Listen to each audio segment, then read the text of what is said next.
Hello and welcome everyone to the OutofLives podcast. I'm Scott Sedman, and today I'm joined by two beautiful faces.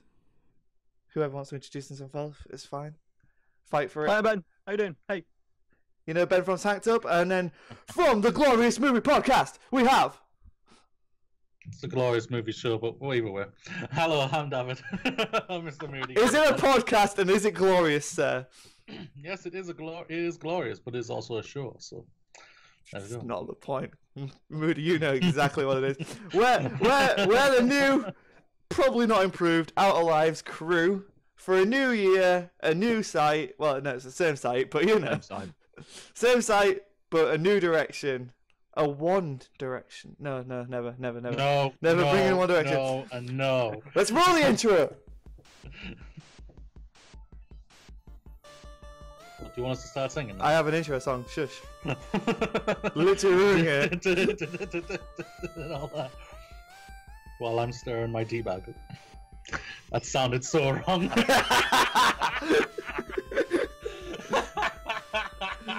What a cracking way to start the show. Brilliant.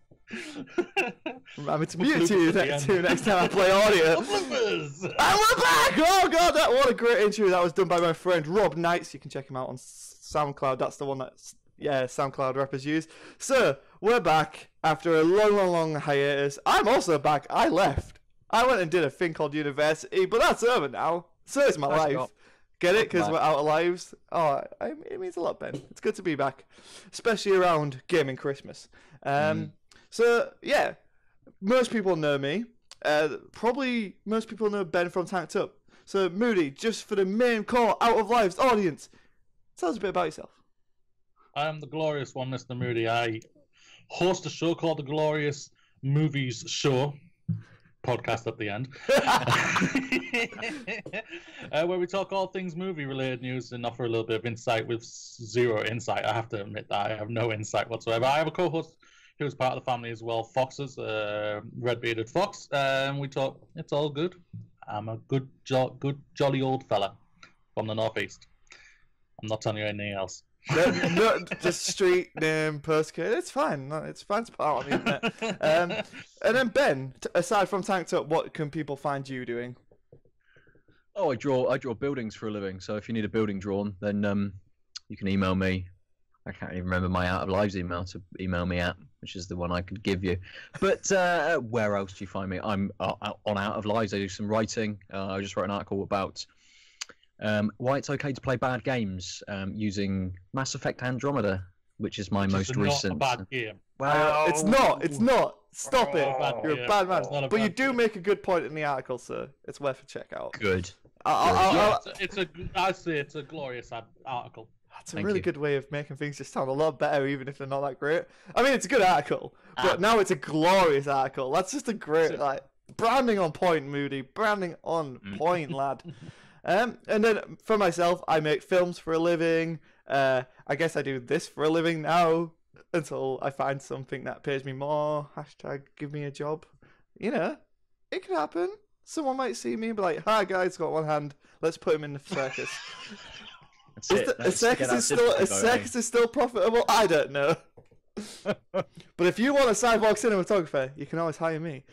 So yeah, let's talk about our influences. Get people to reintroduce with a host before we smash whatever E3 is going to be this year. So let's start with games, since we're essentially a gaming podcast to start off with. Well, Moody, some of the biggest, most influential games in your life could be from recent years or from way back when you were a child. Don't know where I was going with that. Well, obviously, I think it would be unfair not to mention Mario. NES on there was absolutely influential for me. I've just recently got the mini NES, and I've just been blasting through that again. I'm just like, wow, this is still, even though the graphics obviously are not what they are today, it's still a fantastic game. So is obviously Super Mario 3, like Super Metroid and all that. My first true influential game for me, I guess, would be Final Fantasy 9. I got it funnily enough after PlayStation 1. I got it on the PlayStation 2 because obviously that was backwards compatibility and everything. And so I played it on there and I absolutely played it, smashed it through it twice between Christmas and New Year because I got it on Christmas Day and I smashed it twice between. And I was sleep deprived, but it was fun sleep deprived. I won't deny that. And obviously, I think it's also unfair to not mention Kojima's first Metal Gear Solid. It's one of the most influential games of all time. Final Fantasy X, loved that game. I hear people have problems with it and everything, but I'm just like, shut up, I loved it and all that. But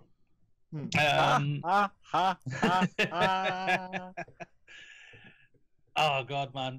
If you come into like this generation, unfair to say, even though the fourth game wasn't the best, but it was still a good game. The Mass Effect trilogy, influential as hell, absolutely fantastic trilogy. Even if people are hit or miss with the ending of 3, that's neither here or there. The game overall itself was still a fantastic game. Throw in the Uncharted games, The Last of Us. I'm sorry, guys, I'm not mentioning anything of Xbox because none of their exclusives have blown me away. And yeah, that's basically been it. I'll even throw in God of War this year. God of War this year was absolutely fantastic. Haven't played God of War, heard excellent things. Norse mythology is possibly my favourite mythology of all time. Like, gotta rep that Thor and Freya, best duo. Dad of War is fantastic. Dad of War. Ben, have you played God of War? I have. I have to say, I think I had the beard first. Yeah. Creators copied you. But do you say boy right? Boy. I'm not quite deep enough. Not quite deep enough. Boy. Because you don't have the voice of Christopher Judge. That is a sexy voice that man has. My voice is nowhere near his. Nowhere near. I don't have an axe either to throw and call back. That would be pretty cool. But I have played God of War. I really enjoyed it. I'm not sure whether it's my favorite game from this year or not, though. I played some pretty good games, some of which are nowhere near the scale of God of War, but I really enjoyed it, and it gave me that little bit of fatigue afterwards. And I always know sort of the mark of playing a good game because I want to play it again. I don't know where to go next, what to play next. It happened with Horizon. It happened with God of War this year for a week or two. I just didn't quite know where to kind of pick up next. Left a void in your life, just like A good palate cleanser for me that I was Detroit Become Human. Okay. I really enjoyed that. It's more story based than obviously God of War. But God of War is the superior game. I will not deny that because it mixes in with great gameplay, great visuals, great story. Detroit, I would say, is a good story. There are things you can nitpick on it, no doubt about it. The game mechanics aren't the greatest, but the visuals and the story do help you along, and other characters are really good on that. So I've always said, because sadly State of Decay 2 broken as hell. I didn't enjoy it. Then you got Sea of Thieves that has no content whatsoever. Sorry, Ross Miller, but it has no content. Right. Funny you say this. My housemate religiously plays Sea of Thieves. I come downstairs, he's still on my Xbox, playing with Kinect, playing with his animation buddies. They just love it, and I'm like, I have no interest whatsoever in this game. Although they have added some content. There's a giant fucking shark in the game now, so yay. I did see the giant shark, or a couple of screenshots of it. Looks intimidating. There's no Jason Statham to fight it though, which is a deep cut because that's a movie coming out and I really want to see it. And no one will ever win, will they? No one will ever win not. Of course without not. Jason Statham. Jason Statham, like he managed to transcend moviness and enter the Fast and Furious franchise and get a spin-off with The Rock. That's getting besides the point. But yeah, back on track. Detroit Becoming Human. I have a fun fact about that game. My friend appears in the credits. I'm not going to tell you where, but he's in the credits. And hopefully I can get him on the podcast to talk about it, but I don't know how much of an NDA he got signed for being in the credits. I'm saying he's in the credits. He was part of the game process. I was going to say, depends what he did. Was he just like caterer? No. He was involved with development of the game, and I don't know how much I can say without talking to him. So, but tell us everything now. He wasn't. I think I can safely say he was a tester. Like, but then again, I don't know how much they're locked down to saying. I don't think they can say much at all if anything. I don't think so. Do you want the dream want you to say anything? Yeah, that's a good point. They'll come after us. It's fine. Fight me, Quantic Dreams. I have one hand. You can't take my other one. Oh, maybe you could actually, and then you'd make a game about it. Maybe. So yeah, let's move over to you, Ben. Influences in your gaming life. What happened, Daddy of War? Dad boy. I've got bod. lots. I've got lots of gaming influences. It would take absolutely ages to scroll through. It's my birthday in November. Normally around my birthday, I put out a little post on Facebook which basically says this is a game from this year which I've really enjoyed, which has had a good impact on me. And when I hit 30 a few years ago, I did up to my 30th birthday, that's like pretty neat. 30 games that had really influenced me, and it included, Final Fantasy 7, Metal Gear Solid, Metal Gear Solid 3. Yeah. I was never a Nintendo kid until the N64. I think I think Mario 64 was on my list, but I was a Mega Drive kid. Got one at the age of about 7 or 8, I think. And whilst Sonic isn't great, and you can see the issues that kind of like even the original Sonic games kind of have, and they maybe don't stand up quite as well as Mario. Definitely Sonic is kind of one of my influences, at least of my early kind of gaming life. But more recently, I think the two games which really stand out for me, which have been my favourites, not just in the last couple of years, but have kind of jumped up that list of favourite games and would be in my top 5, is The Last of Us and The Witcher 3. I absolutely adore The Last of Us. I love the story. I love the way that it was like directed, the characters, how the narrative unfolded, the idea of switching and playing up as Ellie, this girl that you've protected sort of most of the game, to suddenly have to be her and play out, I thought was a really good shift in what you're doing in that game. And The Witcher 3 is just phenomenal in its scale. I don't think any other open world game has come close to it, really, in terms of a very tight, well made game. Yes, it's buggy. You kind of got to expect that because people can't test for every eventuality, but it's so well polished. And again, believable characters. Obviously for fantasy kind of fantasy characters, but yeah, loved it. I mean, especially with regards to Witcher, something so expansive, feeling very close and very much like a not linear story, but you know what I mean. Like everything you do in that world feels like it has purpose, it has meaning. It's very, everything has impact, and you feel like Geralt and Ciri's story is very much interwoven into the game. Whereas even in games like Horizon Zero Dawn, like love the game, but you're doing fetch quests half the map, or going here like a beacon. Like it is just filler essentially. Spat everywhere. Fuck it, it's fine. Essentially, it is just filler or padding, whatever you want to call it. Side quest. Yeah, but and then Witcher just has this like, oh, I'm gonna do this side quest which can influence the main quest. Oh, I've just killed children. Shit. Fuck. What?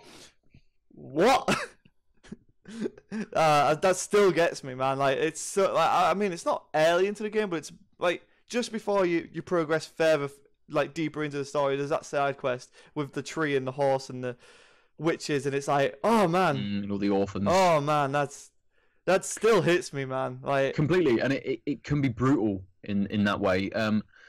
Witcher 3 doesn't really give you doesn't have that issue with morality that a lot of games have, where they want you to be good or bad. It isn't that black and white with The Witcher.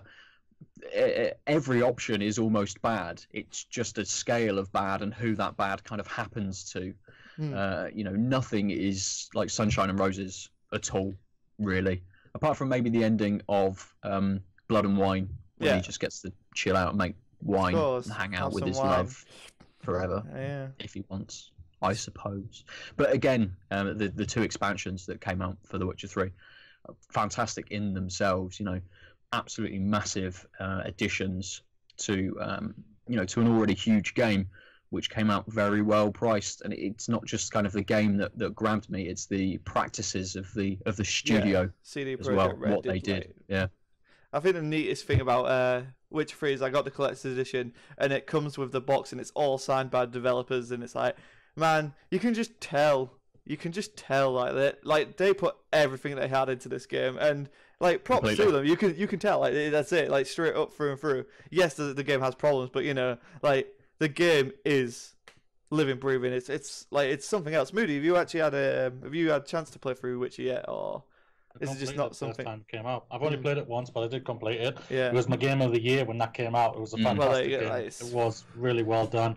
I've never gone back to it. I just I basically I play a game and then I complete it and I move on. Basically, that's so many games totally justifiable. Yeah. Just because there's so many games that come out these days, and yeah, I never got to the DLC for it, but I really enjoyed Witcher 3. I enjoyed Witcher 2 as well, so I was always excited for Witcher 3. That's why I'm excited for what hopefully CD Projekt Red Cyberpunk 2077 this weekend, hopefully for us. I just want to touch on 2 more games. I forgot to mention. That's fine. It's a conversational podcast. Well, not one is a Resident Evil franchise, especially Resident Evil 2. Oh, Resident Evil 2 is so influential and is fantastic. And one game that I'm hoping that we might see the sequel to this weekend is a game that me and my mate played. I think we completed like we're in double figures of how many times we've completed this game, and that's Borderlands 2. Oh, I love what a shout! Absolutely love that. I think on Xbox One. It was my favorite game of last generation. I loved it that much. Even though there's other games like The Last of Us 2 was so influential in how emotional that game was. But the Borderlands 2 I don't know, had something for me that just worked for me, especially as I could play it with my friends. Like I played it with 3 other people and we blasted through it, and then we completed it, started on the hard mode, blasted through that, then started on the harder mode and blasted through that, got all the DLC when it came out, blasted through it. It was absolutely a fantastic game where we just loved it. Yeah, I mean, Borderlands 2, like on Xbox One alone, what can I say? Like, I think it's 18 days playtime on the Xbox One version. So even if we half that for the 360 version, which would be about the right, like that's all over 20 days. 20 days playing one game. Like that's like. I look at it and I'm like, I don't regret a single hour I put into that game, not one. Like if we're talking franchise whole, it's probably about a month of like just game time grinding. Yeah. Like it's just such a fun looter. It is. Borderlands is one of those franchises that, like, I think as time goes on and people look back, are gonna remember more fondly, and it's gonna get more and more recognition. Like people talk about it now and are like, oh yeah, Borderlands is great. But like, I think in the future it'll be like, yeah, that was really something special at that top point. I think what's hurt that. Sorry for putting in there. No, I think what's hurt is with what Gearbox have done of late. Like the Battleborn was not a mix. They hit people. It failed. It's no longer getting content anymore. People hate it, and even now, I'm one of those people hated Aliens: Colonial Marines because of how badly that was butchered by the company. And also, I don't think people like Randy Pitchford anymore. I think Did they ever? I think when Borderlands 2 came out, I think a lot of people were like, "Oh yeah, this is really canny." He was really genuine dude. And I think ever since with the Aliens debacle and Battleborn and all that, I think a lot of people are very mixed on him. Like he's tweeted out saying, "Yeah, Borderlands 3 will not be there." Wow, I think he's this weekend. I think it's still going to be there. I think he's just going to twist it, saying, "Oh, I said Borderlands 3 wasn't there because we've already had a Borderlands 3 in the pre-sequel. We've already had a third game, or even Borderlands 2 is technically the third game, kinda." So they're probably going to be like, "Borderlands, here's Borderlands 4, the sequel to the prequel to the sequel." The sequel. Something like that. Yeah. To be fair, the fact that he put Borderlands 3 is not going to be there does mean it could just be Borderlands and then a subtitle, because generally, when you're at a 4th entry in the franchise, you don't want to be calling it franchise number 4, because that puts people off entering into it. So the Borderlands the sequel would actually be a genius title. Like, I'm not gonna lie, I'd be like,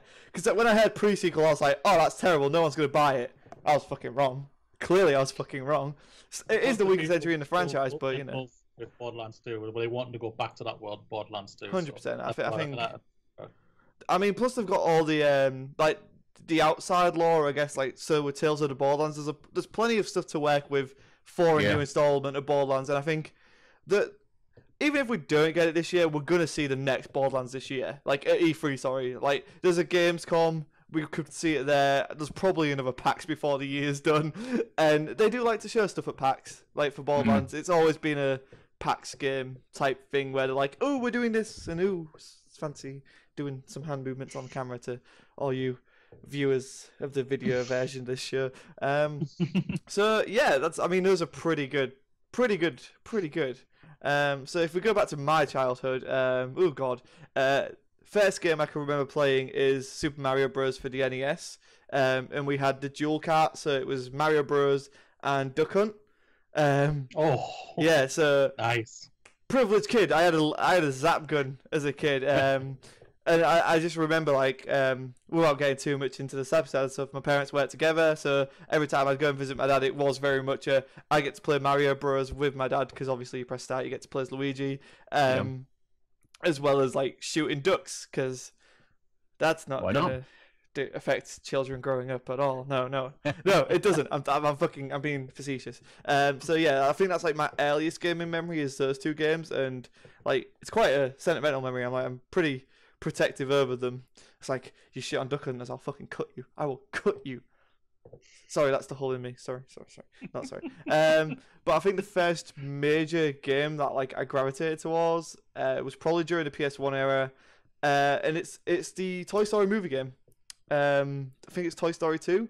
Like, completed. I think it's probably my first completion game, like if I remember correctly. And I don't know, that game was just super fun, and it had clips of the movie as well. So I always used to do it just to get the clips of the movie and be like, "Oh, I'm watching Toy Story at home. I'm so cool." It's a strange one because you never really hear of like a franchised game being in people's like most influential lists or something like that. But I assume you were of an age where that just resonated. Yeah, I mean, Toy Story in combination with the movie and stuff. It goes without saying that Toy Stories and The Incredibles are two franchises of film that I like. I can't not love. Like, Pixar pretty much grabbed my childhood and was like, "Wait, you're mine, Scott." And I'm like, "Pixar, no, please think of DreamWorks, think of Shrek."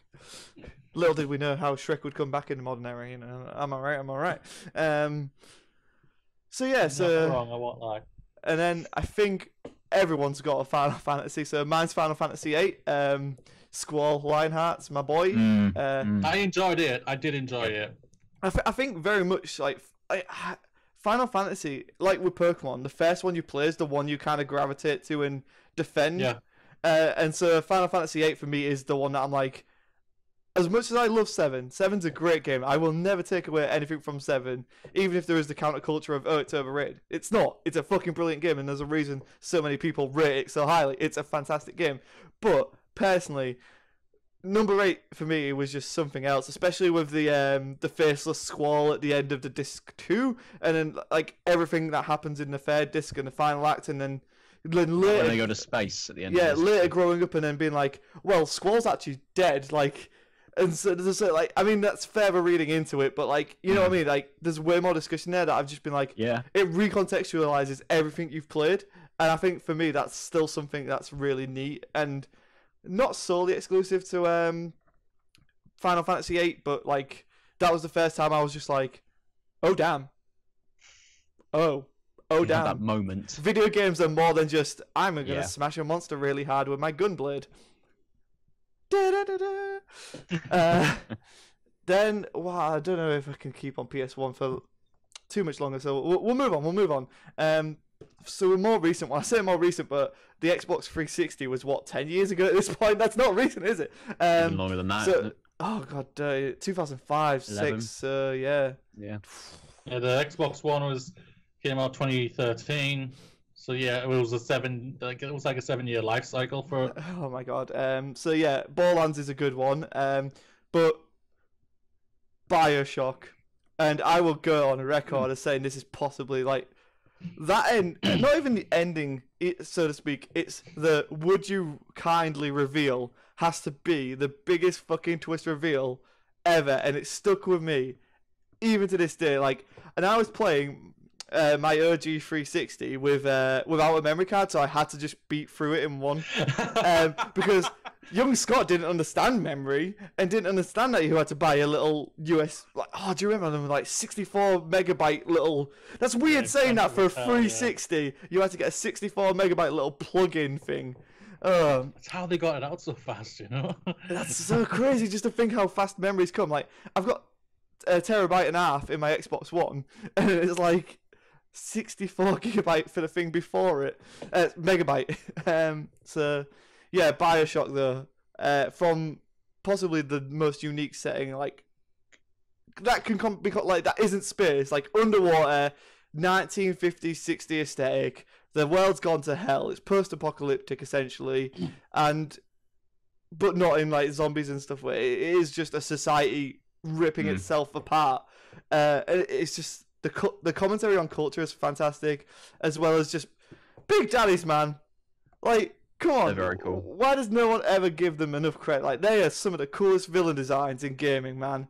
Drill hand. How did you feel about Infinite? Well, I was gonna get to that. So BioShock 2, let's finish up with BioShock. So you have the would you kindly reveal. You murder the guy you're set out to take down, and you're like, that was brutal. Wait, but I wasn't in control of that. He was telling me to kill him, and I couldn't not kill him. So there's that whole level, and I'm like, oh damn. And then it's like, oh, the guy you thought was good? No, he's misleading you this whole time. He's bad, and you have to go and kill him now. And then if you've been harvesting all the children throughout this game, you're like, no, you're a bad person too. You're part of this rapture. You are shit. Oh god, cameras went screw there. I was worried. It's fine. We're cool. We're back. We're cool. Nothing happened. Anyone? Nobody happened. Disappeared. So yeah. And then all I did was minimize it on my end. Exactly. Don't touch it. It's like a bomb. Do not touch it. Don't cut a wire. Don't touch anything. It's so fragile. It works. So yeah, BioShock was just something else entirely. Like, I can't speak highly enough of that game. From the gunplay's fun, the plasmids are super cool. Like, everything's visceral because like you have to drive a needle, which is already terrifying, into your veins, and then watch as you're like horribly reacting to it. Like, your body's almost rejecting it, but then you get lightning powers, so it's cool. And whirlwind powers where people step on it and go flying. Are we going to go through every scene in the game? I will, because I fucking love BioShock, right? So we'll skip 2 because it's 2. It's fine. It's just another BioShock. Kind of adds some stuff to it, but it has a shitty multiplayer. So, peaks and valleys. It's fine. Scott, before you go in, I have a confession. I know. I've never played a BioShock game. Well, you should. I mean, I've just ruined the entire point of number 1, but you should still play it. It's fucking fantastic. I was ignoring you, so that's fine. I mean, yeah, right. Why would you listen to someone on a podcast? It's not glorious enough for you. I get it. So then we come to Infinite. Obviously expected huge things. I have a replica of the songbed up on my shelf, which I'd move my camera, but I don't want to touch anything in case it'll break. Yeah. And I'm not gonna lie, I was pretty disappointed. They reduced a lot of the mechanics down to its core, so you could only have 2 weapons at a time, which is like, I felt hindered more of it. Like, it's like the thing about BioShock is you could go in with a bazooka and then switch to a shotgun and finish them off with a machine gun with armor-piercing rounds, and then now I'm limited to 2 guns. You did have Elizabeth, which was cool, like ripping over in rifts and stuff. Obviously, that was minimized from the original vision. If you go back to the E3 trailers, you see her ripping open into Paris and stuff, and it's like, that never happens, unfortunately. Like, I'm sure they wanted to do that, but obviously limitations are limitations. The game's got to get made. But then we reach the ending, and I'm not going to ruin Infinite's ending because I still, like, it's just best to really explain it. So you're fighting a villain this entire time called Comstock, and it all plays together so nicely, and it all threads together, but it's also open for interpretation, which is also brilliant. So you come to this ending, and it very much explains and doesn't explain what the hell's going on in not just BioShock Infinite, but in BioShock Forever. And then we had 2 superb pieces of DLC where you go back to Rapture and you're playing as Booker and Elizabeth in Rapture. And that's all I'm going to say on that. And then it was a very clever way to it comes to add full circle, and it game. is just, I don't like, it's not been done in video games since, and I don't think it could ever really be done to that extent again. So the rumors of the new Bioshock game have me intrigued, but we're not in a closed loop, but it all wraps up very nicely, and I don't really want anything touching that. You know what I mean? Like, it's something I'm very protective of, and it's like we hear of all these talks of Guillermo del Toro going to be doing a Bioshock movie. This is way back when. This is when I wasn't even 18, so I wouldn't have been able to go to the theater to see it. But like, and I'm like, yes, give me the guy who made Pan's Labyrinth making Bioshock. That'll look amazing. Just thinking of like real Big Daddies, not CG messes. And it never happened. And then Gorbavinsky, I think, had something to do with it, and it never happened. So what I'm saying is, I will do a Bioshock movie. Hire me. Done. Just got to pay for the rights, and you're well away. I mean, I would love to. I don't think I could afford them on my budget, but you know, Out of Lives presents the Bioshock movie, the unofficial Bioshock movie. The unofficial, yeah. Yes, and it's just an action figure with a old-fashioned scuba helmet on and a rubber duck, and it'll be shit, but it'll be also brilliant. So and then something to contemporize what we're talking about. Another very influential game on my life, which is recent, has to be. And bear with me, Viva Pinata. Oh, okay. I thought I had, yeah, didn't. I didn't get the laughs. It's okay. No, but a chuckle, a light chuckle. A light chuckle. I say that Viva Pinata's actually a really fun game. I'm not gonna lie, it's pretty good. And I keep saying I'm not gonna lie, but I feel like I'm lying to you. Viva Pinata's an amazing game. It's not just good. You don't need to lie to us. It's fine. I don't want to lie to you. I don't. It's Persona 5. Ooh. Without a doubt. That it's a JRPG. It's fine. It's anime style, and its theme mixes with what it's trying to tell you, and it's like, just because it's got this anime style, it feels really fun. Like, it's a heist thriller, but no, it's actually super dark and depressing. And it's like, it's not my first experience with Persona. Like, I played Persona 4 on PS2 way back when. But I never really got into it because I was like, this is just boring. It's a Pokemon ripoff, and it's nothing like that. So going through Persona 5, I've still not finished it, but like, it's just, there's something so engaging about that game, and I can't really justify it in words, and I think I would have to like go through it a couple more times to really get it, because like there's multiple interactions you can have with characters and the likes of it. But like, for something in the modern era, Persona 5 is just the pinnacle of JRPGs for me. It's like, it's got the grinding, it's got the collecting of monsters and spirits and stuff, it's got like the in-depth character interactions that you want, the combat's fun more than anything, the bosses are dark and twisted, and it's really gross and fucked up, and the best part is it is extensions of the human soul. So all these monsters you're fighting, yes, they're monsters, but they're personified. Get it? I'm fairly certain that's where Persona comes from. I'm not gonna lie. Oh God, why am I saying that so much? Now that I've realised I'm saying it, it's doing my head in. Like your Twitter handle to I'm not gonna lie. Yeah, I'm not gonna lie. OutofLives is really good. Like Moody with Bioshock, I've never played a Persona game. I definitely recommend checking 5 out. It's not really linked to anything. It's its own thing. The main character's the most bland character in this thing, but that sounds like a dig. But when the main character's the most bland thing in it, and that's only because he doesn't talk, because it's like you're meant to be playing the main character. Yeah. Like, that's what I mean. Like, you know what I mean? Like, you know you're in for something special there. The characters are what made that game, and like, there's just some, I really want to talk about it, but like, it's your best to experience how dark. Like, contextualize it. The kids are in high school. There's a teacher, and there's females, young females. Teacher, young females. It's dark. You get where I'm going with this. Doesn't go all the way, but you know what I mean. You sure this was a game you played? Daddy Ben, Pod Daddy, as but yeah. So like, there's some very dark undertones to it, and beating those villains is so satisfying and rewarding, and it's a very much a.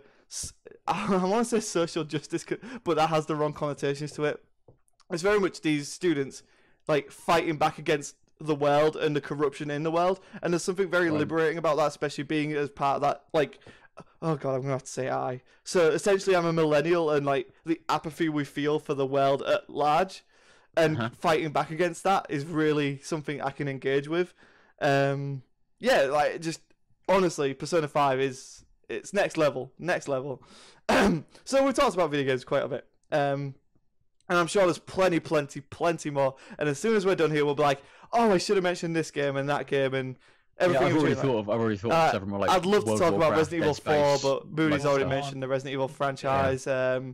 So like, there's plenty of stuff, and just because we didn't list it doesn't mean they weren't influential on our lives or influential on the gaming space at large. These are just some that we've come up with, talked about, tried to give you a better understanding of us. But now we're going to talk about. Oh, wait. Start that again. Cut point. She's up. Okay. Oh, okay. I'll be back. Cool. Continue if you need to. We'll wait. Hey kids, do you like card games? Well, the OutofLives podcast and network at large is brought to you by tcg.cards. Essentially, we partnered with them, and you can get 7% off on all products on the website, excluding tickets to events. If you just use the code OneLiveUp, that's bytcg.cards. You can see them in the corner of our screen.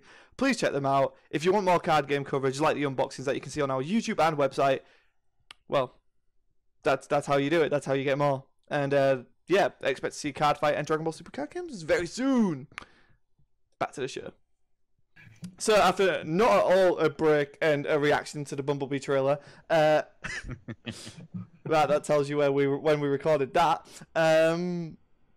Let's talk. I mean, actually, that's a pretty good segue. The Bumblebee trailer just dropped, and let's talk about some of our film influences, because that's what this episode's about. Is just telling you what influenced us and led us to this moment right here. So you are the movie man, but I think we start with you for the video games, Moody. So we'll start with Ben. Which is that way? I found this really difficult to kind of pick some films that have kind of like really influenced me and stuck with me, because there's quite a lot. Maybe not so much with games, and I think there's maybe more standouts in games of stuff that's kind of stuck with me. But I grew up with Star Wars. Mm-hmm. I'm a big Star Wars kid. I've always loved it. Not the maybe not so much the prequels. I think I found them okay. I don't think I had the hate as much as everybody else. And Moody and I, you've talked about this before. I'm not precious about it. So, you know, if they want to take Star Wars wherever they want to take it, I'm not really that fussed. I enjoy the movies, and I'm going to enjoy whatever movies I enjoy. If I don't like it, then I won't watch it, and that's fine.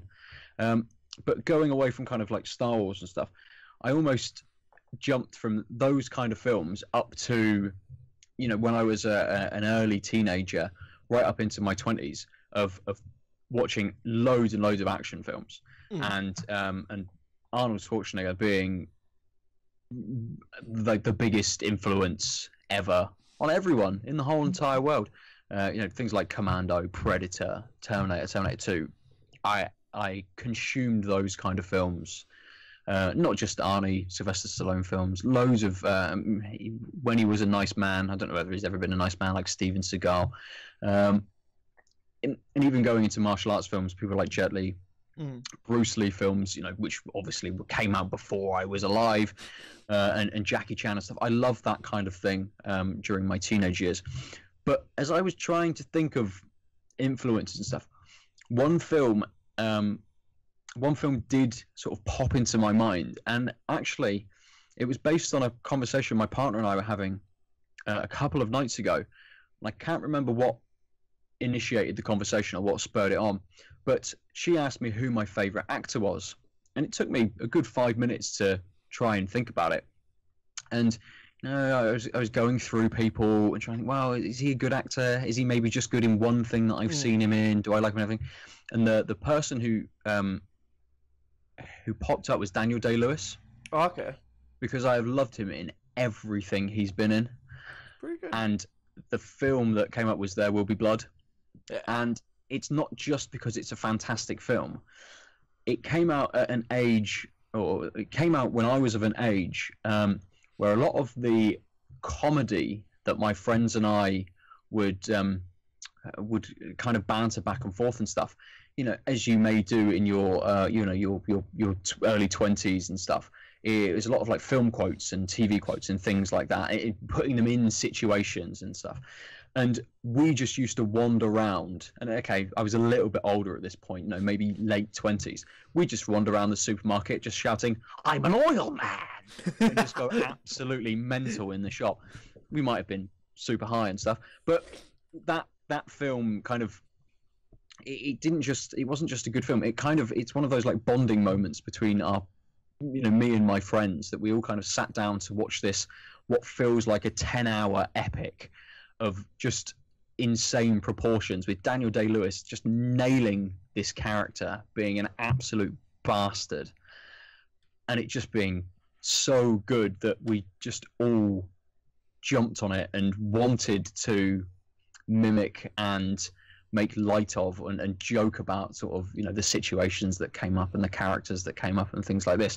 It just influenced us and creeped into our daily lives that we didn't even realize when we'd quote something from it to when one of our friends said something. That's how sort of, I think, influential it kind of became on me in my 20s, I suppose. That's a pretty good answer, not gonna lie. Daniel Day-Lewis is phenomenal. Like, he's probably the best method actor ever. I mean, Christian He's Bale's the best actor of all time. That's simple. Fair. He is the best actor. He's the best actor of all time, personally. Anything he does, he's always in the conversation for an Oscar nomination, at least. That's true, yeah. Always is, and he's just retired, being nominated for an Oscar again. He's retired again. Well, He'll be back. He'll be back. That's true. He probably will be, but even though he doesn't need to, he doesn't need it. Of course so. he doesn't. But he does it for the art. Yeah. Exactly. And you can really tell that. And a bit of money, maybe. Oh, I mean, the money he gets is probably nice, but like, there's only so much you could pay a man to do what he does. Like the length he goes. Like, there's got to be love of what you do there.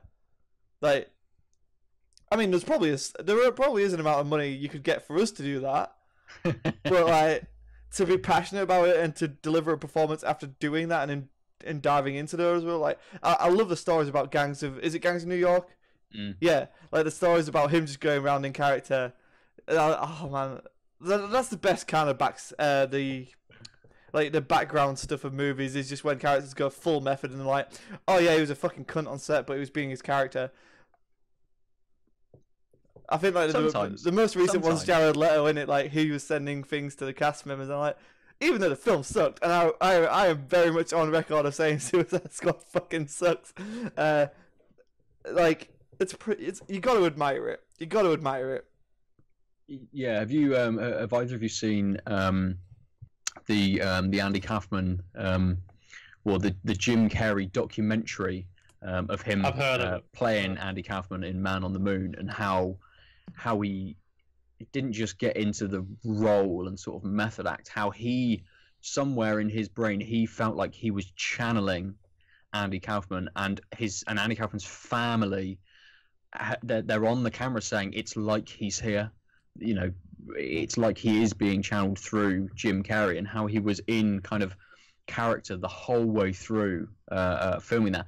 And there's stories of his behavior and kind of his maybe interpretation of what Andy would have done perhaps is slightly different to the man himself, maybe, but that's really interesting to see somebody, to see behind the scenes of somebody really getting into a role as well. Definitely have to check that out. So what about you, Moody? What would you say a few films that inspire you? There's got to be one or two, I suppose, isn't there? He does movies for a living. I don't do movies for a living. I talk about movies. Yeah, he does movies for a living, boys. What do you think the Glorious Movie Show's about? It's not a podcast. It's a show. It's a show. I'll make you a star. I don't know what. Who the fuck am I channeling? I don't know. You sound like one of the producers from the 90s, 20s. Moody, you only allow us podcast. You made it big now, boy. Come on, big sweetheart, I'll make you a star. God, don't get him. You can use that. I think it'll be wrong for me to start with my favorite franchise. That's the Alien franchise. I love Alien and Aliens. They're my favorite films. Absolutely adore them. Sigourney Weaver was absolutely magnificent in all four films she's fantastic in it, but those two are like the standing achievements for her, especially as she was nominated for an Oscar in the Aliens.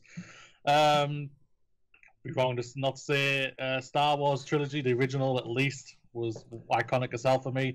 Star Trek, the Kirk era with William Shatner, films were absolutely influential as hell for me. I watched them over and over again. Wrath of Khan, Search for Spock, Voyage Home. I skipped Final Frontier, and The Undiscovered Country and all that. I absolutely loved them. It was just a big thing for me. Like anything Arnold, I absolutely love that man. Can't do it. Even if his film sucks, it's brilliant at the same time because I love him. When he is the only true standout in Terminator Genesis and he makes it watchable, is brilliant. That's how great it is. That's how great he is. I absolutely love him. Predator, Commando, Total Recall, anything he's in. Conan the Barbarian, obviously his most iconic role, the Terminator, and everything. I just love him in it. Stallone, the Rockies. The Cliff, one of the underrated, I think is very underrated these days, is Cliffhanger. I thought that was so good. Loved it. You got the Rambos. Man. You got the Rambos. You got the Rambo 1. You got the Rambo 2. You got a son of Rambo. Jeez, man. You got Spielberg. Anything Spielberg. You got the Jurassic Parks. Yeah, it's the Jurassic Park, the best film in the trilogy or the franchise. Best film of all time. Well, I will fight you. Well, you said on my podcast that you prefer Jurassic World than Jurassic Park, so. I do prefer it, but it's no, right. Okay, we'll get into this actually. Right, how much I enjoy a film does not take away from the fact I can appreciate a film being better than a film that I enjoy. Like Jurassic Park is at a pinnacle between CG and prosthetics, right? Like, there's this magical moment that Spielberg just happened to tap into, not because he's a good director or anything, nothing to do with that, nothing at all. That's sarcasm. It's entirely because he's a good director and he knows what he's doing. But yeah, Jurassic Park is I'll go on record now. Jurassic Park's the best fucking film made. I will There's just something so magical about that film that, like, it will never be recreated because it'll either be just done in CG or it won't be done at all. And, like, all the characters are believable. You've got Jeff fucking Goldblum being Jeff fucking Goldblum, which I was watching Kimmy Schmidt just before this podcast, and Jeff Goldblum appeared in it, and I was all like, ah! Like, that man just makes me fangirl every time I see him on screen. I'm like, oh. Did he appear in it as himself? No, he's, like, one of those... I don't know what you would describe it as. Like, what's his name? The prick in the UK. That doesn't know, is it? Jeremy Kyle! Jeremy Kyle! He's like one of those type people, but like he heals people. He's a doctor type thing rather than just, you're a bastard, shut up, let me talk. It's my show. I'm Jeremy Kyle, boys! You've just been saved from drugs. Pregnancy test! From drugs. You're not the father! I don't know. I haven't watched Jeremy Kyle in a long time. Even the fact that I'm admitting that Jeremy Kyle... Like, we're talking about Jurassic Park. Why are we talking about Jeremy Kyle? I was going to say, we'll get on to TV shows in a minute. Leave Jeremy Kyle for then. No, but yeah, Jurassic Park, hands down, is my, like, the best film of all time. Just fact. It's just fact. I will fight anyone who disagrees. Like, it's just such a well-made movie that, like, there's a reason why Jurassic World did so well, even if it wasn't as good of a film. Dinosaurs. Like Jurassic Park for Dino DNA. Like that's what got me into being a kid who loved dinosaurs. Like that, I would watch that film religiously. So like, but the nostalgia factor from Jurassic World is what makes me like Jurassic World more. Like it's weird, but you can't have Jurassic World's like enjoyment for me without the without the original Jurassic Park. If you get what I mean.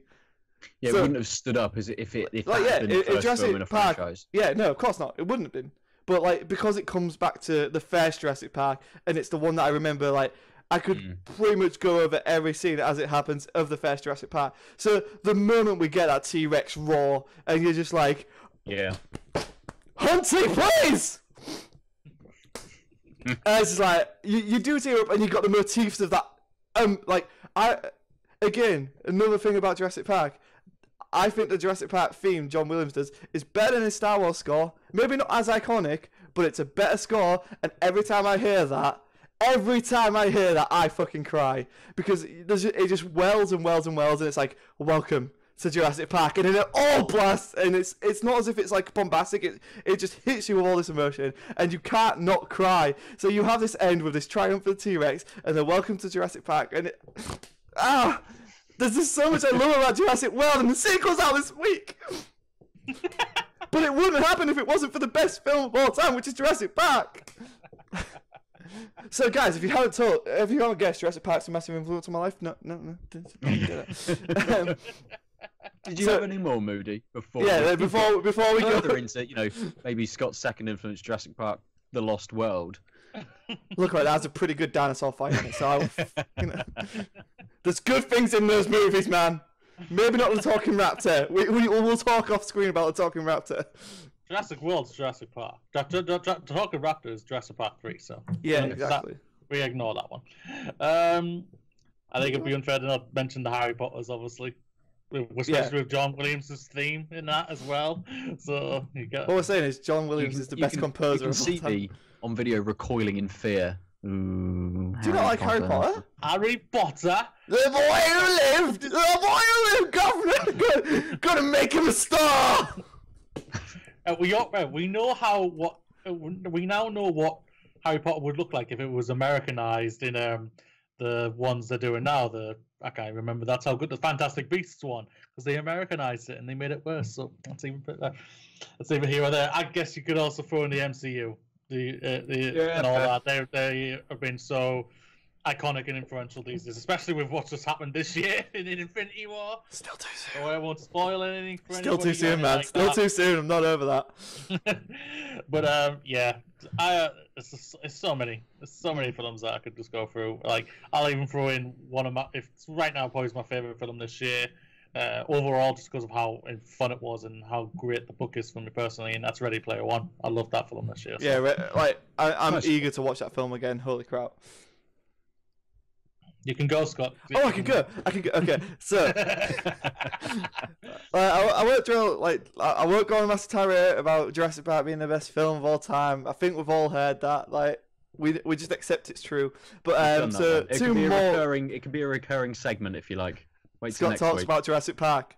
Yeah. Again, and just keep adding agains. No, Avengers Assemble in the UK, or the Avengers as maybe everywhere else knows it, because of... Why was that? It was because of that stupid TV show, wasn't it? That it had to get changed to Avengers Assemble. Yeah. So when Avengers 4 is called Avengers Assemble, it's going to get very confusing again. So maybe we'll get the Avengers this time. So Avengers Assemble has to be there. It took something that I've loved as a child, like comics and just all these characters, mainly Iron. It was mainly Cap and Thor that I liked in the comics, and Spider-Man, but Spider-Man wasn't there yet. It was the movies that made me really like Iron Man. And then so seeing them all, I took the day off college. I saw it 3 times on the first day. Wow. Yeah, I dressed up as Thor. My friend dressed up as Iron Man. My friend wore an eye patch instead. He was Nick Fury. He's white in the comics. It's fine. Don't make him a star. Yeah, so Avengers has to be there. Just seeing all those characters come together. It did something nothing ever, no one ever did that before then. It was a massive deal both for films and for audiences. We got the Thanos tease. I think every joke in that movie hit at least the first time watching that movie. Watching it back, it doesn't hold up as much as I want it to. It doesn't hold up as first time seeing it. Of course, it doesn't. But there's just something inside me that every time we get that 360 hero shot, it just tracks down. You see Iron Man blast Cap's shield, and then they all come down, nice in a circle. There's nothing beating that. To this day, it's my favorite scene in anything ever. It is just the perfect hero shot. You've got the score coming in. It's just such a wonderful film. And then we get Hulk punching Thor. It's a good day. It's a good day. Yeah, the villains are just a generic army so they can punch them up. Who cares? Loki gets his comeuppance. There's a lot that isn't amazing about the first Avengers film, but as a fan in the cinema, seeing these characters you watched for 5 films, 5 films beforehand. Some films. Characters that you've known in the comics. Yeah, it is 5 because there's Iron Man 2, Incredible Hulk, 4, and Cap, the first Avenger. They all come together. Yeah. It works seamlessly. Like, there's no, who's getting the most screen time? Like, you can't tell any of that. Coulson's still a badass, and he lives on. Damn it. Make it canon in the MCU. It's so confusing. Just bring him back for Infinity War Part 2, please. He's still canon. I know, but there's a whole thing about, like, they never mentioned the TV. It's just, let's not get Well, he's in, Coulson is in Captain Marvel. Oh, is he? Yes. Oh, I didn't know that, you prick! Even though Captain Marvel is technically approved. It's canon! It's canon! So he might not exist. Well, they did just time travel in Agents of S.H.I.E.L.D., so he might time travel? He's still alive because Samuel Jackson is in the first season of Agents of S.H.I.E.L.D. I know. So, he just for some And Joss reason Whedon directed the first episode, but you know. All the Avengers not think he's still dead. Then they'll see him again in Infinity War Part 2 or whatever the hell they're going to call it. Please. And I want it to happen. And yeah, because that'll be just like the nice little glue that holds everyone together. Like, Captain Marvel's assembled the team, and then Coulson's like, well, now we've got to avenge everyone. And then everyone's like, Coulson! And I'm like, yes! And he happens just to bring Daisy because she's stupidly overpowered, and I don't get why she doesn't just come and help them out in the movies. It's fine. It's fine, budgets and stuff. You know, you've got the strongest Inhuman Quake here. It's cool. Whatever. Never mind. So yeah, Avengers is very important. Obviously, the Marvel Cinematic Universe is important to me as a nerd, as a fan. I just love it. Infinity War this year, like, I don't think it was a good film. It's not. But as a thrill ride, it's possibly some of the most entertaining cinema I've ever seen. Like, holy shit. Like, the amount of times I was freaking out like a little schoolgirl, just like, oh my god, oh no. Oh. Actual reactions in the cinema. Not gonna lie. Oh, did it again! We should have a not gonna lie counter. Just every time I say it, ticking up. Not gonna lie, that sounds like a good idea. Every time to buy us all new microphones already, mate. And then the other one I wanted to talk about, from my favourite director, is Scott Pilgrim vs. the World. It was hard to choose one of Edgar Wright's films. I mean, Baby Driver is something else. It's such a good movie. It was my favourite film of last year, I think. What else came out last year? I'm fairly certain Baby Driver was my favourite film of last year.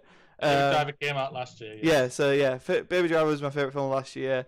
But Scott Pilgrim is everything and anything you would want it to be as a guy named Scott. That's it. Just purely that's the narcissism there, you know. Brilliant. It's like, I'm called Scott, he's called Scott, therefore I'm Michael Cera and I was in the film. A good critique. Yeah, like, making me a character Scott, I'll give it a 10. Buy me! Buy my reviews! Like, apart from all the pop culture reference, Edgar Wright's, like, unique phonetic style of directing, like, it's unmatched by anyone. You've got an amazing cast assembled. You've got Mary Elizabeth Winstead as Ramona Flowers. You've got Michael Cera as Scott Pilgrim. Wait, yep, it's not Jesse Eisenberg. Don't know why, every time, always get him confused in my head. It's a long thing. They don't look the same anymore. Or did they ever look the same? I don't think they ever did they? I just can't go. I'm fairly certain I had this on a podcast a while ago. Everyone was like, why do you get them confused? I'm like, I don't know. It's just a thing. Chris Evans is in that film. He is. Which is always weird to see. Yeah, it's just a great film, great action flick. It's got heart to it. Bombed like there was no tomorrow at the box office. But yeah, it's a cult fan favourite. And I haven't met anyone yet who hasn't liked it. Ben, if you say you don't like it... Guess what today's for you then, mate? I hated that movie. Well, so Ben, it's just a podcast with me and you now. Are you actually serious? Did you not... I've never liked a single Edgar Wright movie. Oh, Moody, no! Top 10 anime betrayals, why? Top 10 anime This is it, this is like... You've just turned around to me, it's like, I've been working for the enemy the whole time, and you pushed me off a cliff, and I'm like, Simba! Wait, Mufasa! No! Scar! That's it, I got there in the end, Lion King. Clearly that went in, right, you know. Giant robots punching each other. It's fine, I remember that off by heart, but, you know, one of the most tragic deaths in any child film ever. you will see again next year. I can't deal with it. So yeah, just like Scott Pilgrim, obviously another influence, and that film pretty much influences how I write films, how I direct films. So not a big deal or anything. So two other things I'll mention, two quick animated ones. We've got Transformers the movie, the animated one. They kill Optimus Prime. I cried like a bitch. I'm not gonna lie. It's a fucking great movie as well. You got Unicorn in there. When was we gonna get him on the live action? Who knows? Because apparently they've cancelled all the movies now. So who knows? They're rebooting it. So when we'll get Unicorn on live action, I don't know. Maybe never. Probably never at this point. I give up. And then the other one's the Iron Giant. Vin Diesel's best role. Oh, God. Possibly the best animated movie ever. I will fight you. I just like fighting. There's been a lot of fighting this episode. I know. Fighting, stabbings, and not gonna lies. Welcome to the Scott Sedman Presents the OutofLives podcast. Sponsor friendly, guys. Welcome to Scott Sedman Says He'll Fight You All the Time. Yeah! It's alright because he's lying about it. So I will literally just curl up like a bear. Ross has proved that many times. Like, Iron Giant to this day always still makes me cry. it does. It is absolutely one of the best animated movies of all It's time. also like Really. still super relevant. Like it's a film about like weapons and weapon deterrence, and like it's never been more relevant with fucking Donald Trump as president. It's like, oh, it's such a good movie. Like even if you just take it at face value about a boy and this robotic giant killing machine, like, there's something else, man. Ben, you need to teach your kid that film, and she needs to love it. Essentially, yeah, I think we're a little way off. I don't think we're a little way off that at the moment. She's the only film she's really seen is Moana. Okay, that's a good film. Which I don't mind. I think that's okay. I can stomach that. Her gran has just introduced her to Frozen. Oh no. Which is awful. Let it go. Oh no. Oh no. Such a bad film. Not made for me, it's not obviously. It's not Not made for me. Uh, Made for small children. So it's made for me. Love it. She'll probably love it. But yeah, one day we'll get to the Iron Giant. We'll do all the classics, Grave of the Fireflies, stuff like that. It'd be great. Oh God, man! Don't show that one. Yeah, she's like 4 years old. Let's Grave of the Fireflies. Oh my! Me and my partner have just watched the documentary for Hiroshima, Yeah. and we were just like, "Holy fucking hell! What these people went through!" And then I bought a Grave of the Fireflies, and I was like, Oh no. Oh God! Oh no. America, you suck! Fuck America, am I right? Even though different time and all that, I was just like, wow. But yeah, All right. don't show that one. Let's keep to the audio-visual mediums. We can't mention movies without mentioning TV. I've only got a few TV shows that I can really say like are massively impactful for me. One of them's Airwolf. It's I don't know if you actually do. You guys know what Airwolf is? Yeah. Oh, you know. Okay, so every time I mention this to anyone in my age bracket, they have not a clue, and it's because it came out in the end of the 70s, early 80s, I believe. I mean, we are almost 10, or at least I'm almost 10 years older than you are, so I've probably seen, not a lot, we can't say a lot more TV than you have, but yeah, I saw a lot of that late 70s, early 80s stuff when I was a kid through reruns and things, when when there was only 4 TV channels as well. And back in Sunday afternoons was either horse racing, a musical, or MASH, Airwolf, A-Team, stuff like that. Emmerdale.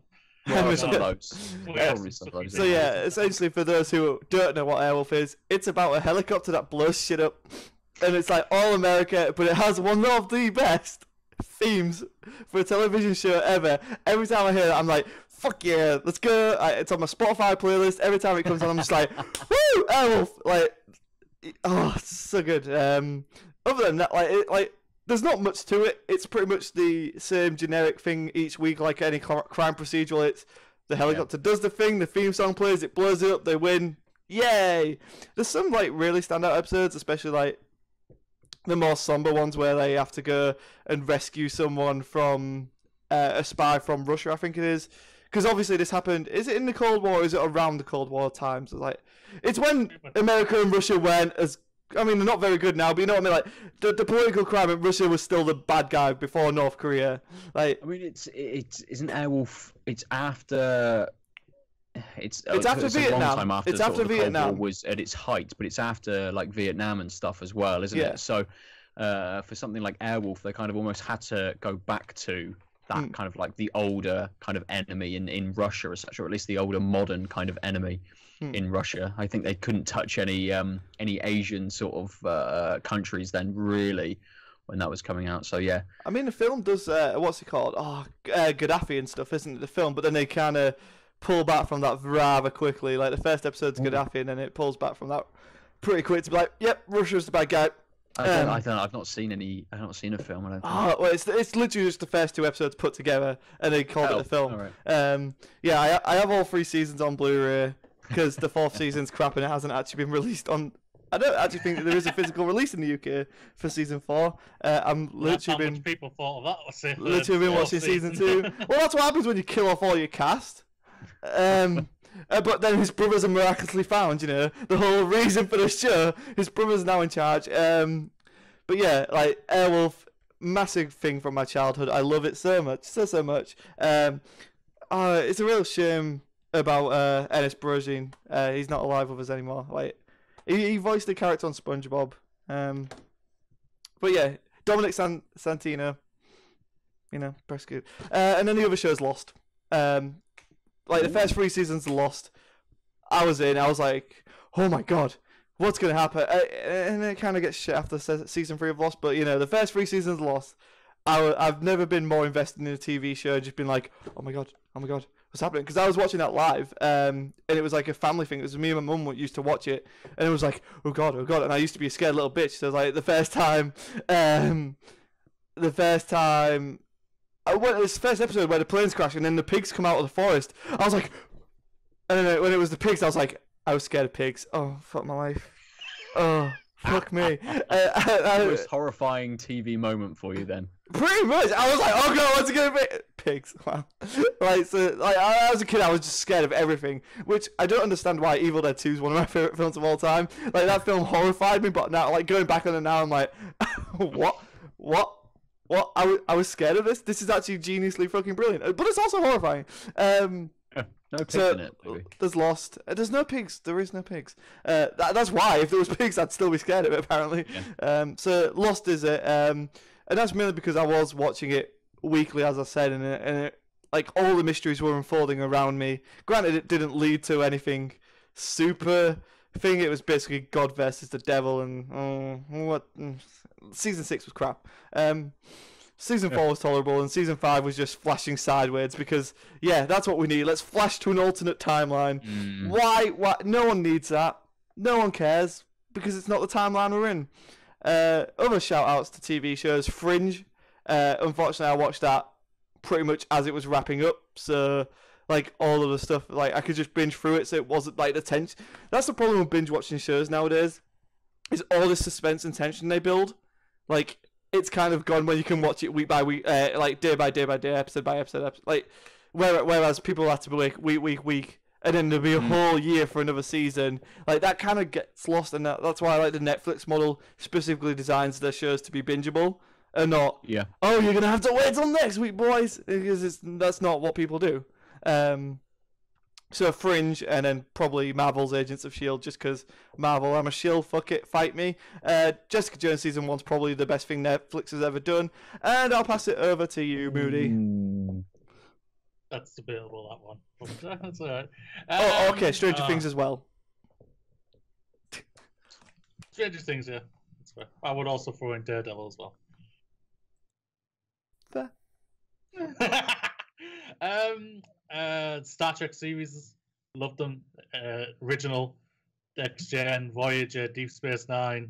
Didn't like the Enterprise one, and then they rebooted it with Star Trek Discovery, made it fresh and intriguing, and absolutely fantastic series. What is on Netflix? Is Discovery actually worth watching? Because I see it there, and I'm like, I hear things about it being really good, but then I also heard things right at the start where I was like, oh, this is terrible. So I'm really not sure what to believe. It is really good. It does have a few sort of like stumbling points where maybe an episode drags a little bit, or they kind of eke out a little bit too much from a couple of characters and stuff. But there's some fantastic relationships in that program. The overarching story, I think, works well. May have dragged on a little bit at the end, but the big twist in kind of who the antagonist turns out to be, loads of people on the internet like, oh, I knew this. You know, no, you fucking didn't. You didn't see it coming. Yeah. Never saw it coming. I didn't see it coming either. No, I didn't have a clue. I didn't have an absolute clue. And I was watching that, almost as it appeared on Netflix. I was that into Discovery that as soon as it came out, I was like, yep, I'll watch this one. But like you, Moody, Star Trek, yeah, absolutely love it. And I'm a Next Generation guy. Yeah, Next Generation and the one with Scott Bakula. They're the two I really like. The original series is too campy for me. I think it's like it misses what I want. Like, you know what I mean? Like, if you grew up with it, or like I think you like it, but like going back and watching it, I think it's just too campy for me. So the Next Generation, Picard, he's my captain. Yeah. Right. So I do like Star Trek. I just don't. I wouldn't say I'm a Trekkie. Like, just the Next Generation. Scott Bakula's one. I think it's not. Is it Enterprise or is it Voyager? Enterprise is yeah. Scott Bakula one. Yeah. Yeah. Speaking of Scott Bakula, Quantum Leap's also a really good TV show. And Dave did a really good article on OutofLives.net about how he would do a movie. That is still could make it happen. He appeared in Always Sunny in Philadelphia, and they referenced it, and it's amazing. They did. Yeah, Quantum Leap is one of the best shows ever.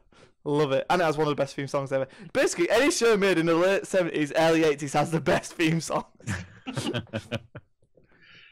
Sticking with Star, I'll throw in Stargate. SG-1. Oh.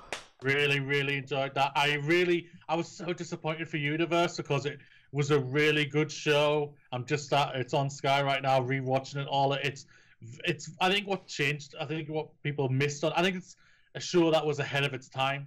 Like, now people are wanting more shows that are deep with true character development. That's character development within like 2 episodes, and you're getting it, and you're worried for these characters, and that's what Universe was like.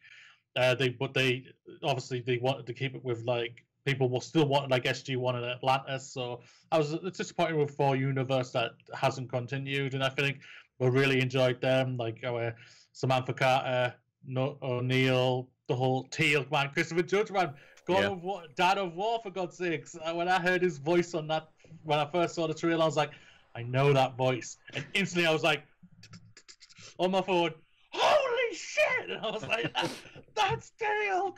That's motherfucking Teal'c!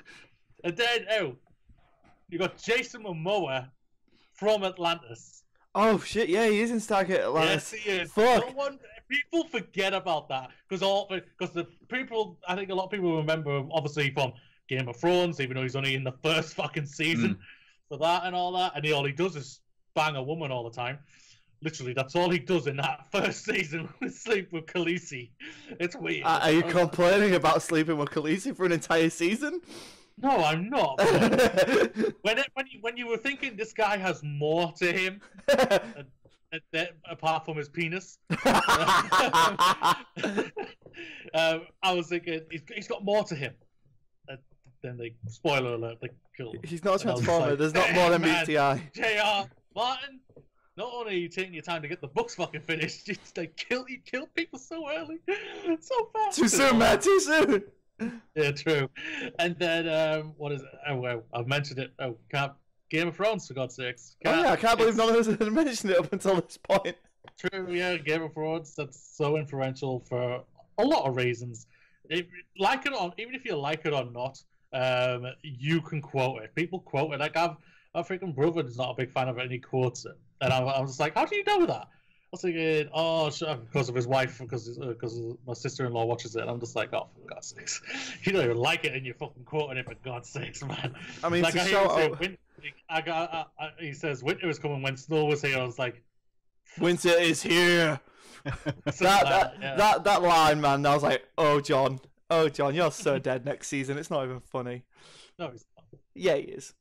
Well, we'll talk about that at another time, Moody. I'm fairly certain there'll be plenty of time between now and 2019 for us to talk about how Jon Snow's going to die. There definitely will be. My question is how Jon Snow's going to be like, hey, I don't mind sleeping with my auntie. It's only some light incest, bro. Like, do I mind or do I not? Daenerys just whispers in his ear, I'm going to make you a star, Jon. Oh god, I can't not mention anime here. Dragon Ball Z and all that. Absolutely loved that show when I was growing up. Speaking of Dragon Ball Z, nah, don't like it. Shit. Obviously, that's why I haven't like gone and got a card organizer for the Dragon Ball card game to sponsor us at all. Nah. Oh, speaking of Dragon Ball Z, I got Dragon Balls. It's not in there. You got Dragon Balls. I got Dragon Balls. Good boys, nice. Got Dragon. I'm trying to get a Shenron one. There we go. Look, there he is. He's there. Yeah. Dragon Balls, real Dragon Balls. Don't like Dragon Ball Z at all. Shit. Well, the hero there. I'll throw in Cowboy Bebop. Cowboy Bebop was one of the classic best animes of all time. Classic. Freaking, I'm farting on its name right now. Why am I farting? Full Metal Alchemist. Brotherhood, yeah. Oh, really you're gonna throw the original in there too? Fair enough. Yeah. The Brotherhood's the better one for me personally, but the original series just got its merits and everything. True. They delve out some story plot lines a lot more than Brotherhood did. But obviously, mostly the original season has a lot of filler for a lot of people and whatnot. But that's neither there. While we're on anime, My Hero Academia, which is currently airing. I was just about to say that one. So into my favorite anime right now. So into it at the moment. Absolutely love it. I absolutely love My Hero Academia. It's the best anime out there right now for me personally. 100%. I'll throw in Attack on the Titan. Attack on Titan's first season is absolutely influential and so iconic. That they decided to cock block us for 4 years until they gave us the second season, which wasn't great. And then season 3 is going to be even worse. But you know, apparently this is the season 3 is this year, man. Yeah, but the problem is there's a trailer and everything, and Funimation have already announced you're going to get the dub before they do stuff. It's not necessarily the way. It's the fact that season 3 covers like the uprising mutiny arc about the royal family, and I hated it in the manga. And I'm gonna. Well, it all depends how they execute. If they execute it really well. I mean, if they go, here's the uprising arc. You fight humans for 4 episodes, and then we're gonna get to the New World arc. I'll be like, yep, cool, done, fine. But if it's a whole season of them just being like, we've got to overthrow the royal family, I'm just gonna be like, I'm out, see you later, and all that.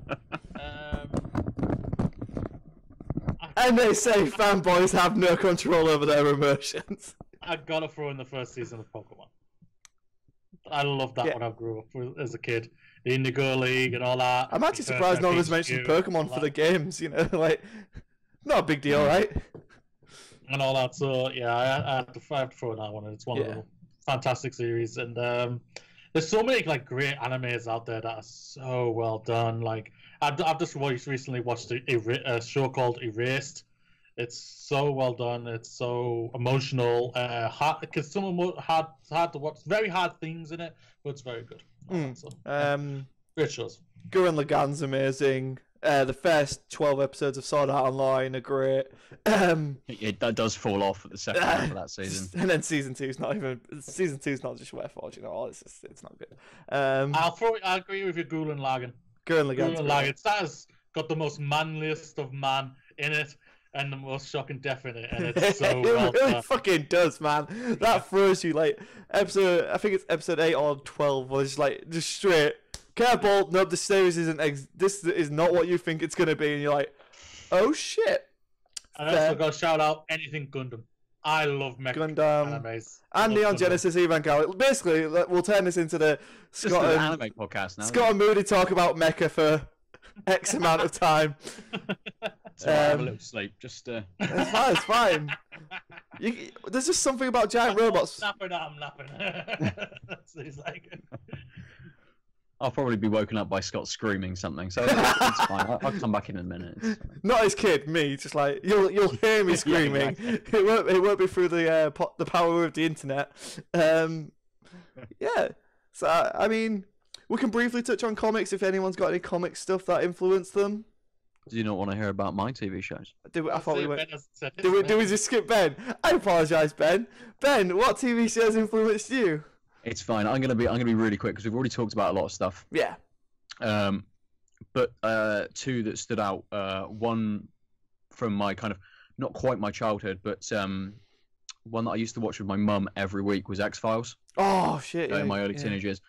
That that kicked me into loving, you know, like paranormal sci-fi a little bit. You know, had the influences on, and anything horror. I think X-Files was kind of that jumping in point as a teenager to kind of get into horror and stuff, which led on to me, you know, really enjoying a lot of like Japanese horror and stuff, and that's definitely the gateway, I think, to a lot of the stuff I enjoy. But also Sopranos, which I think is the best TV program ever made.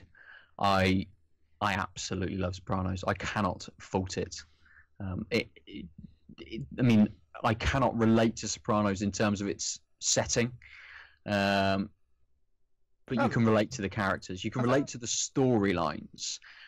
You know, it deals with not just their lives, but it does deal with bigger issues, and you know, things like, in part, it's very violent. It's a program about gangsters, but there's little bits in there about how relationships change. You know, with a little bit of like they touch on domestic violence and stuff like that. But it's not just here's a bit of domestic violence and then we'll move on. That changes how the characters interact with each other and move forward through the seasons, and you can see kind of the love and the hate between certain kind of characters flow, and how that's all kind of intertwined between them, and the way that Sopranos is shot, and some of the episodes where almost like nothing really happens but they say quite a lot, really hit with me, and I can't really think of much that stands up against it these days, in terms of quality. I'm constantly trying to get my partner to watch it. She's never watched Sopranos at all. I must have watched it about 5 or 6 times. It's one of those series where I come back to it almost every year and have a watch through. But the first episode is really hard to get through because it was filmed about a year or 18 months, something like that, before the rest of the season was filmed. So everyone had kind of moved on a little bit, and they approached the characters a little bit differently after the first episode. But even the whole way through, even leading up towards the ending, you know, they're quite brutal with some of their characters. You know, people you think are going to be big influences are only in there for maybe 3 episodes, and then they're knocked off. It's got some fantastic actors and actresses, some fantastic cameos by people as well, and it's just almost like my perfect TV show, I think. I've never watched Sopranos. I never got round to it. It was out. I was still young when it first came out, the season and all that, and I never heard about I haven't even seen The Wire, and everyone's raves about that. Everyone says that's basically that. If you love Sopranos, you will love The Wire and all that. Yeah. I've never got round to them. I don't know if I ever will. Because like I say, I rarely go back unless it truly hits me. I rewatch sometimes SG-1 and Atlantis and sometimes Star Trek and whatnot. But that's just because they hit me, they influenced me, and it's just that's the thing about it. I feel like if I watch the first episode, I'll be like, okay, I have to watch this series, and I'll binge watch it, and I'll probably will love it and everything. But I just haven't got round to it. I want to throw in another series as well. I think it'd be wrong of me to say because I watch it a lot, especially as there's nothing on TV these days. Friends. Yeah. The quintessential sitcom. Well, it is. I know a lot of people would argue maybe Seinfeld, but I've never liked Seinfeld whatsoever. Friends is the modern day template for sitcom. Like, Seinfeld's influential, yes, but like all the sitcoms now are about like literally go off those Friends archetypes about the friendship dynamic that Friends set up. Yeah, like How You Met Your Mother, even though that series so fell off for me at the end. It did fall off at the end, but up until then it was good. Oh, fuck you. No, Big Bang Theory is terrible. I love the Big Bang Theory. No. My first ever essay I did at university was how Big Bang Theory was fucking shite, and I can't remember the actual title, but it was essentially just me ranting for 2,000 words about Big Bang Theory being a massive pile of wank and ruining sitcom. Before Charlie Sheen decided to say "fuck you" to everybody, the 2.5 Men as well. I love that as well. Before that, I'll fight you with tiger blood or something. I can't. What was that quote? That quote's just so good. Yeah. I'm winning. Not just me. Winning. Winning. I mean, if we're gonna bring TV, to wrap it up, I think there's one TV show. It's probably the longest running TV show that I kind of have to mention because it is influential and it does tell a lot of storylines. So it's got to be WWE, right? Like, it's TV. Oh, you got AJ Styles. Please marry me. I know you're married and have kids, but please marry me. Yeah, like honestly, a good place to end. That is WWE. Full stop. So I mean, we've been going for quite some time. Do we want to discuss E3 a little bit? No. Okay. I think we can just tell everybody what we're going to be doing for it. Yeah, I think that's fine. Let's Ben, lead off with some E3 talk. Oh shit! I was expecting you to do it. So, Scareballs. Yes. Anyone who had previously listened to either the rebooted version of Out of the Crossfire, which is a PlayStation podcast on the Out of Lives network, or what it turned into, which was the PlayStation Forecast, which Dave White and I did. We've just done a little episode on our thoughts on PlayStation and what they're going to do at their conference, and all of these weird announcements, because they've decided to announce a load of things before the conference as well. So we've just done an episode which will appear on the Out of Lives feed for anyone listening to this. That will pop up as well for you. Maybe the same day you hear this, it's pushed a few hours into the future, or the day after. That will be before E3. We're going to be putting a few things up on the Facebook page, a couple of videos and stuff about maybe our thoughts leading into it, what we want to see. Hopefully, we'll get a few of us from Out of Lives to contribute to that and to put up some little individual videos. I said it on the episode that we just done, or the episode I just did with Dave about PlayStation, that I hopefully, if I can stay awake for it, will live stream my reaction to the Sony conference on Facebook. So if you're around during the Sony conference at the wee hours of the morning and you want someone to, listen to, I'll be there on Facebook. So go to Out of Lives over on Facebook. I think all of us are kind of doing little bits and pieces. You'll definitely hear our voices over the course of the week. Do not worry. You will hear the glorious one. You will hear the handless one, and you'll hear the pod daddy. Lovely. I like that title. Thank you. A little bit. Yeah, because we're going to be doing a podcast as well for the big three console manufacturer conferences. So Microsoft, Sony, and Nintendo.